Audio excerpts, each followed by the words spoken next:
విద్యా వ్యవస్థలో అవినీతి 13 ఏళ్లుగా ఒకే చోట అంతుచిక్కని అనుబంధం. ఇంటర్ బోర్డు మాజీ కమిషనర్పై ఆరోపణలు, జరిగిన బదిలీలు, పనుల అవినీతిపై విచారణ జరగాలి. ఇక తమిళనాడు ఎన్నికల విధుల్లో కమిషనర్, డీఈఓలు, డిప్యూటీ సెక్రటరీలు, ప్రిన్సిపల్ పదోన్నతుల దందా. ఇక బదిలీలపై విచారణ జరపాలని విద్యావేత్తల డిమాండు. గతంలో మాజీ కమిషనర్ హయాంలో command control, fire safety, CC camera పరికరాల కొనుగోలులో అవినీతి ఆరోపణలు, అక్రమాలకు వంత పడుతున్న ముఖ్యమంత్రి కార్యాలయ సిబ్బంది, విద్యాశాఖ కార్యదర్శి తదితరులు. ఇంకా మొత్తం వివరాలు చూసే ప్రయత్నం చేద్దాం ఒకసారి మనం. తెలంగాణ రాష్ట్ర ఇంటర్మీడియట్ విద్యామండలి అవినీతి ఆరోపణలతో అట్టడుగుతోంది. ఇక నిబంధనలకు పాత్ర వేస్తూ మెరిట్ను గాలికి వదిలేసి సాగించిన పదోన్నతులు, బదిలీల పర్వం ఇప్పుడు రాష్ట్ర వ్యాప్తంగా సంచలనం సృష్టిస్తుంది. ఈ మొత్తం వ్యవహారంలో మాజీ కమిషనర్ తీరుతో పాటు విద్యాశాఖ ఉన్నతాధికారులు, సీఎంఓ సిబ్బంది పాత్రపై విద్యావేత్తలు తీవ్ర అనుమానాలు వ్యక్తం చేస్తూ ఉన్నారు.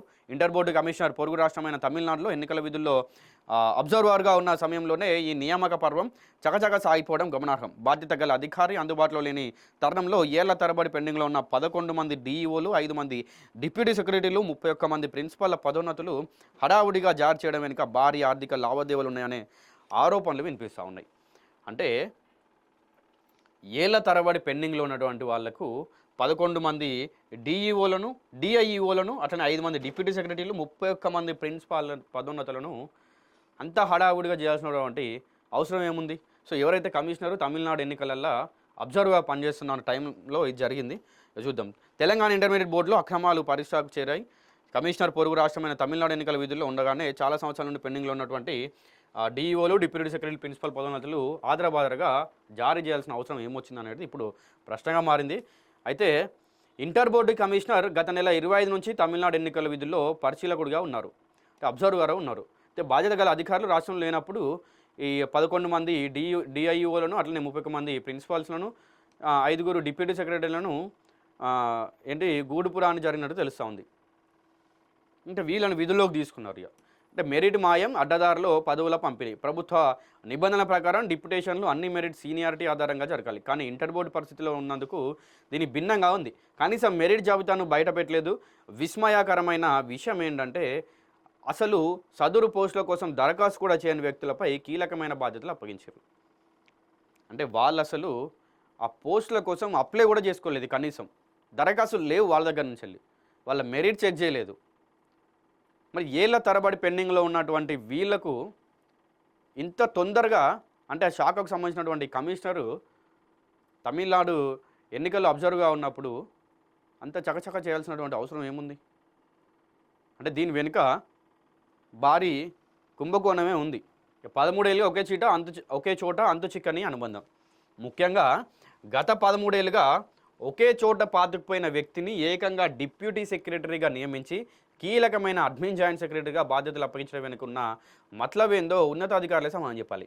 అయితే గతంలో 11 ఏళ్ళు పాతుకుపోయిన కీలకమైన జాయింట్ సెక్రటరీ అకాడమిక్ మీద సాక్ష్యాధారాలతో సహా ఫిర్యాదులు అయినప్పటికీ విద్యాశాఖ కార్యదర్శి, సీఎంఓ కార్యాలయానికి బాధ్యులపై ఎలాంటి చర్యలు తీసుకోకపోవడం అనుమానాలకు మరింత బలం చేకూరుస్తుంది.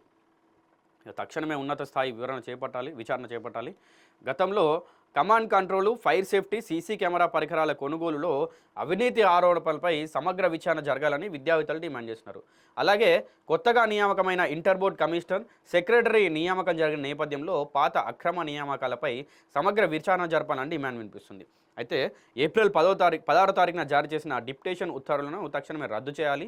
మళ్ళీ మెరిట్ జాబితాను బహిరంగపరిచి పారదర్శకంగా కౌన్సిలింగ్ నిర్వహించాలని ఇంటర్మీడియట్ బోర్డు కార్యాలయంలో చాలా ఏళ్లుగా తిష్ట వేసిన అర్హత లేని వారిని కార్యాలయం నుంచి తొలగించాలని పలువురు సామాజికవేత్తలు, విద్యావేత్తలు డిమాండ్ చేస్తూ ఉన్నారు.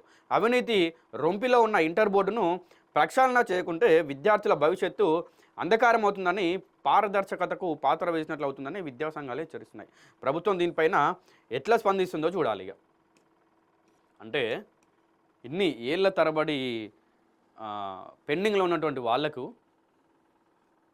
11 డిఐయులకు, అట్లనే 35 మంది ప్రిన్సిపల్స్కి, సో వీళ్ళందరూ కూడా దాదాపుగా ఒక 45 నుండి 50 మందికి అంత వెంటనే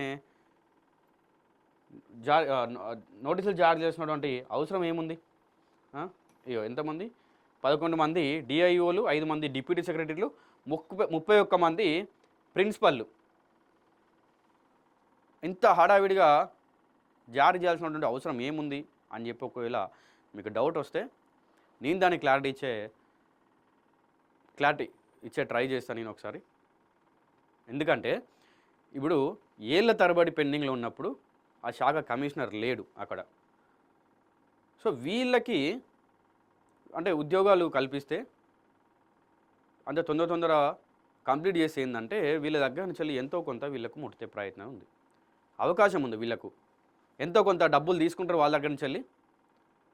సో ఇట్లా ఎవరైతే ఈ అవినీతికి పాల్పడ్డారో, అంటే కమిషనర్ లేని సమయంలో వాళ్ళకి పదోన్నతులు కల్పించారో, సో వాళ్ళందరి పదోన్నతులు కూడా ఫస్ట్ రద్దు చేసి దాని తర్వాత అక్కడ సమగ్ర విచారణ జరిపించి, సో దీనిపైన అయితే మరి అట్లా జరిపించాలి. అండ్ దీనిపైన ఇంకా ఎట్లా చర్యలు తీసుకుంటారో కూడా చూడాలి మనం. ఎందుకంటే ఇంటర్ బోర్డులో ఇన్ని జరుగుతూ ఉన్నా కూడా ఎవరు పట్టించుకోకపోవడం అనేది గమనార్హం.